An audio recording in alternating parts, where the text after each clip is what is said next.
Low quality fans of a high quality Bruins team! Welcome back. This is a real quick video going over our two newest baby Bruins, Trevor, Kuntar, and Mason Lohrei. Both of these signings happened this last week. Lohrei just got signed earlier today. Very exciting news, and I just kind of want to give a breakdown for those of you who do not follow these players for some of my basic knowledge to be shared with you. One of these signings is really, really exciting, and one of them is it's a thing. It's a thing.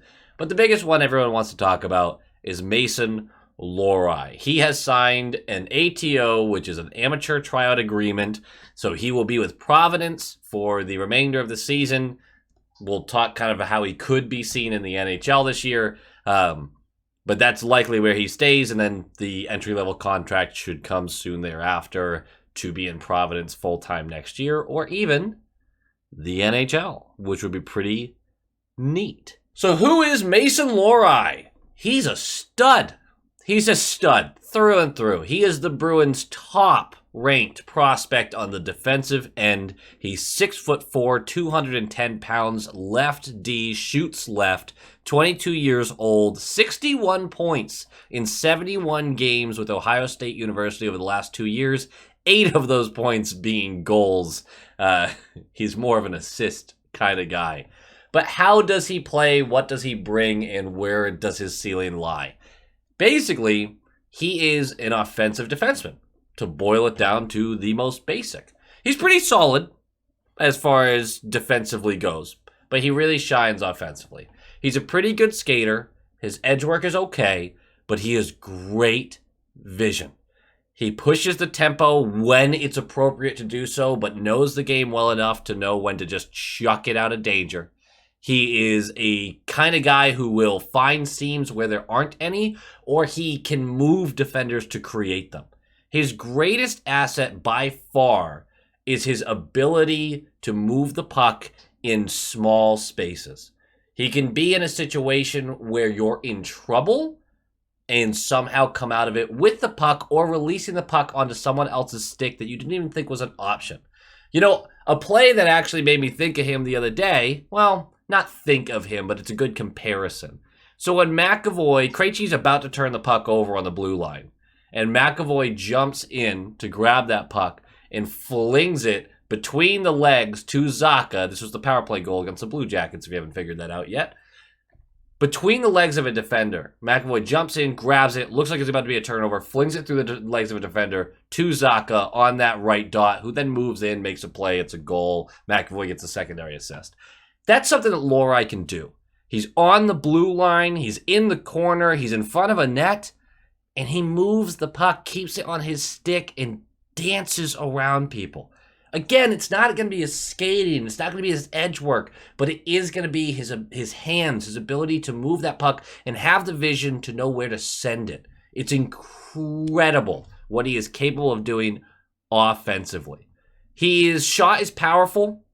He is known to be able to put a lot of heft behind a shot even when off balance. He's tricky to play against like that because he doesn't need to kind of have his hips as engaged to put power behind some of these movements. So you'll see him in moments where it looks like he doesn't have any options and he'll fire a hard wrist shot towards the net, and you'll be surprised at the amount of power he can get behind it no matter what situation he's in. Offensively, the biggest cons to his game is, much like any offensive defenseman, is once in a while he might try to do too much and it's a bad turnover the other way. That comes with everybody's game as they're moving up to this next level, is understanding when that's appropriate and not. Defensively, he's no scrub. He's certainly there, but you've got to look at him more as a Carlo with hands. He's a strong defender, but he uses his frame and his reach to do so. He's not going to overly impress you with how physical he is. He's not going to eliminate bodies with big hits the way McAvoy or Clifton does, but he will pin a guy to the glass. He will win a fight in the corner. He will get in front of the net and clear a body out or lay a big screen in the offensive zone. He's capable of using his frame and his size, but you may have times where you're frustrated that he doesn't utilize it to deal damage as often as you might like. He's just not that type of player. But defensively, I think Carlo's a pretty decent comparison when it comes to size and reach.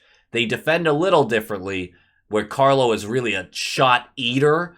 Lohrei will block a shot, of course, but it's more about positioning, finesse, getting in the way with a stick than it is just full size and being a wall like that.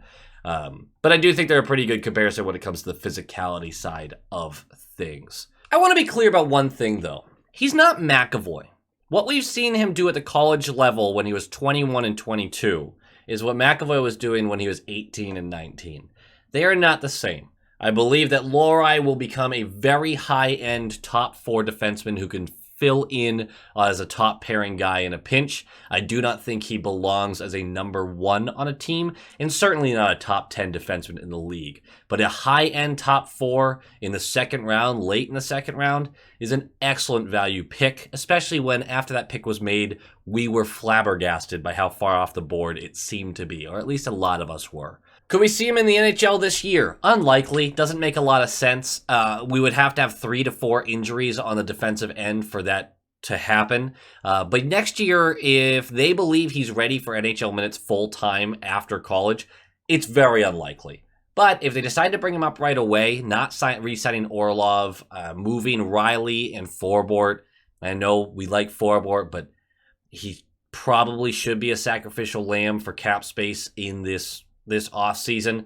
He makes you feel a lot better if Lohrei can come in on that third pairing placement and really do some damage there. I think he would work well with Clifton if we decided to re-sign Clifton. That's a whole different conversation, though. I would expect him to develop next year in Providence with the occasional Bruins game, depending on how things shake out. Boston Bruins game, obviously. And our other signing, which we're probably not going to talk about as much because I know less about him. Trevor Kuntar, he signed a 2-year ELC with the Boston Bruins. Who is he? A depth guy. He's a depth guy, and that's okay. He's 6 feet, 205 pounds, 21 years old, left shot winger / center. He probably shouldn't touch the center position, especially at the highest levels, but he had 29 points in 34 games last year for BC. 13 of them were goals. He's got a pretty good shot. I like the player. I'm not super high on him, though. I don't know if he's an NHL guy. It seems like a lot of people are already like, he has NHL qualities, don't get me wrong, but he's a bottom 6 guy in the NHL within a year or two. I'm not so sure about that. He absolutely tops out, and I mean tops out, as a third-line left winger, and I don't even think he'll get that far. He might be a good fourth-line guy who's a shoot-first mentality. He has a wicked shot. Not exactly on the accuracy side of things, but it's hard, and it is fast, and it squeaks through goalies because it just comes off the stick so quickly and with so much power that it'll squeeze through any hole that they don't have properly sealed up, which is great. But he's not going to be some goal-scoring savant. He's going to be a trigger man in the bottom 6. It's not that we don't have a place for that. In the very best case scenario, that's who he is. He's also a shit disturber. He's rude, aggressive, never turns down an opportunity to lay the body. He's going to be a clear fan favorite when he gets to if he gets to the league because of how aggressive he is. I don't know how often he's going to fight his own battles. That kind of remains to be seen with him, but he's certainly going to start some shit. That's just the way he plays with an edge. And it's a good way to get noticed, so I know why young guys do that. His skating does leave a little bit to be desired, but his positioning offensively and his ability to win pucks off the boards does stand out. Defensively, I don't have a ton of information because I don't have a ton of tape on the guy that I've been able to watch, and I certainly haven't seen a lot of opinions from people I trust about him. But I can tell you from the little tidbits I pick up, he's not great defensively. He can get lost in transition, he can get lost in position a little bit, and he can take himself out of the play with a big hit. Stuff that you work on when you're young, so I'm not going to throw the book at him for it, but it's definitely something to keep an eye on. All in all, he's a fun prospect, but not one I would consider ready for the NHL anytime soon, nor is he a 100% chance to make it that far. But it is a fun signing, and Providence fans are really going to enjoy watching him play next year, I think. All right, guys, it does it for me. If you disagree with any of my comments, feel free to put them below. This is always kind of interesting because when I talk about prospects, some people either have watched a lot of them and disagree with me based on the eye test, or read an article one time and just decide that that's the sure thing, that's absolutely who that player is, and they like to disagree with me on that. Doesn't really matter because I'm no scout. I just watch the guys play, and I pick up on stuff, and I tell you what I think. That's all I got.